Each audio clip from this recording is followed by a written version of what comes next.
আমার যেহেতু take background না, এডুকেশন ব্যাকগ্রাউন্ড মানে খুব উইক, এই কারণে জয় ভাই যা বলে সেটা বাস্তবায়নের জন্য আমি ইন্ডাস্ট্রি এবং একাডেমির সাথে অলওয়েজ আমি কোঅর্ডিনেট করার চেষ্টা করি। সালমান ভাইও জানে আমি কোঅর্ডিনেশন ভালো করতে পারি, কিন্তু জয় ভাই যখন কিন্তু 15 সালের ডিজিটাল ওয়ার্ল্ডে উনি যখন ফোর্থ ইন্ডাস্ট্রিয়াল রেভলিউশনের টপিকের ওপরে যখন আমরা মিনিস্ট্রিয়াল কনফারেন্স করেছিলাম, অন রেকর্ডের ভিডিও আছে, উনি বললেন 4টা এরিয়াতে, আমি বলছি 15-16 সালের কথা, AI, robotics, microchip designing and cyber security. আমার যেহেতু টেক ব্যাকগ্রাউন্ড না, এডুকেশন ব্যাকগ্রাউন্ড মানে খুব উইক, এই কারণে জয় ভাই যা বলে সেটা বাস্তবায়নের জন্য আমি ইন্ডাস্ট্রি এবং একাডেমির সাথে অলওয়েজ আমি কোঅর্ডিনেট করার চেষ্টা করি। সালমান ভাইও জানে আমি কোঅর্ডিনেশন ভালো করতে পারি, কিন্তু তো যাই হোক, এখন আমি এইটার চেষ্টা করেছি, কিন্তু আমি 150টা ইউনিভার্সিটির শুধুমাত্র military institute of science and technology ছাড়া আমি এখন পর্যন্ত সাইবার সিকিউরিটি ফুল কোর্স কিন্তু পেলাম না গত 7 বছরে। এআই কোনো সাবজেক্ট পেলাম না। মাইক্রোচিপ ডিজাইনিংয়ে আমরা লেভারেজিং আইসিটি প্রজেক্ট থেকে, enhancing digital government and economy project থেকে আমরা কিন্তু সাবসিডি দিচ্ছি। ওভারহেড পোস্টিংয়ের জন্য আমরা হায়ার অ্যান্ড ট্রেনিং প্রোগ্রাম শুরু করেছি। ইন্ডাস্ট্রি দিচ্ছে 40%, আমরা 60% দিচ্ছি।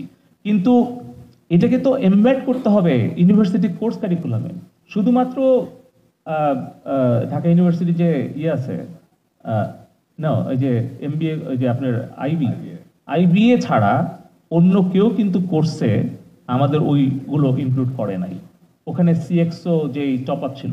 তো আমার কথাটা হচ্ছে এই থার্ড পয়েন্টে কেন আটকে গেলাম, কারণটা হচ্ছে এখানে আপনি সেকেন্ড পয়েন্টে আটকে গেলাম, এই রিসোর্স ছাড়া হবে না। কারণ আমরা যখন 2009-10 আমরা হাইটেক পার্ক করার জন্য আমরা ইন্ডিয়াতে গেলাম, ইনফোসিস, উইপ্রো ভিজিট করলাম, তাদেরকে বললাম আসেন।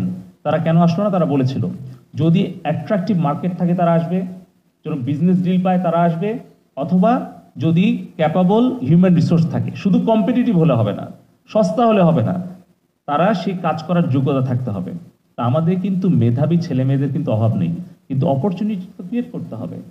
Talent is universal, but opportunities are not. আমার হাম্বল সাজেশন, আমরা যদি এখন এটা রিয়েলাইজ না করি, তাহলে যেটা বারবার বলা হচ্ছে যে আসলে কিন্তু এই হিউম্যান রিসোর্স কিন্তু আর মানে আমাদের রিসোর্স থাকবে না।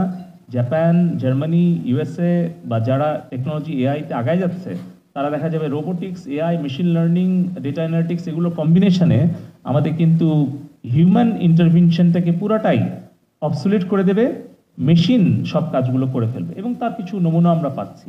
আমাকে গত সপ্তাহে আমার 4 মিনিট ইংলিশ একটা স্ক্রিপ্ট আমার ভয়েসে আমার লোকাল একটা স্টার্টআপ তৈরি করে দিয়েছে। আপনারা যদি শুনেন, আপনারা একদিকে গর্বিত হবেন যে আমার লোকাল এআই ডেভেলপাররা ওই পর্যায়ে গেছে, যারা কিনা আমার ইংলিশ স্পিচ যেটা অ্যাভেলেবেল আছে ইউটিউব এবং অনলাইনে, সেটাকে লার্ন করে মাত্র কয়েকদিনের মধ্যে আমার 4 মিনিটের নতুন একটা স্ক্রিপ্ট আমার অডিও ভয়েস সেম পলকের ভয়েস দিয়ে করে ফেলেছে। আবার অপরদিকে ভয়ও পাবেন যে কি মারাত্মক ঝুঁকি আছে। এখন আমি তাদেরকে চ্যালেঞ্জ দিয়েছি যে আমরা একটা ডিজিটাল টুইন্স বানাতে, অডিওর সাথে ভিডিওটাও নিয়ে আসবে। তারা বলতে পারবে, একটু সময় লাগবে। হ্যাঁ, সো আমি এই কারণে বলতেছি যে এই হিউম্যান রিসোর্সটা আনেন।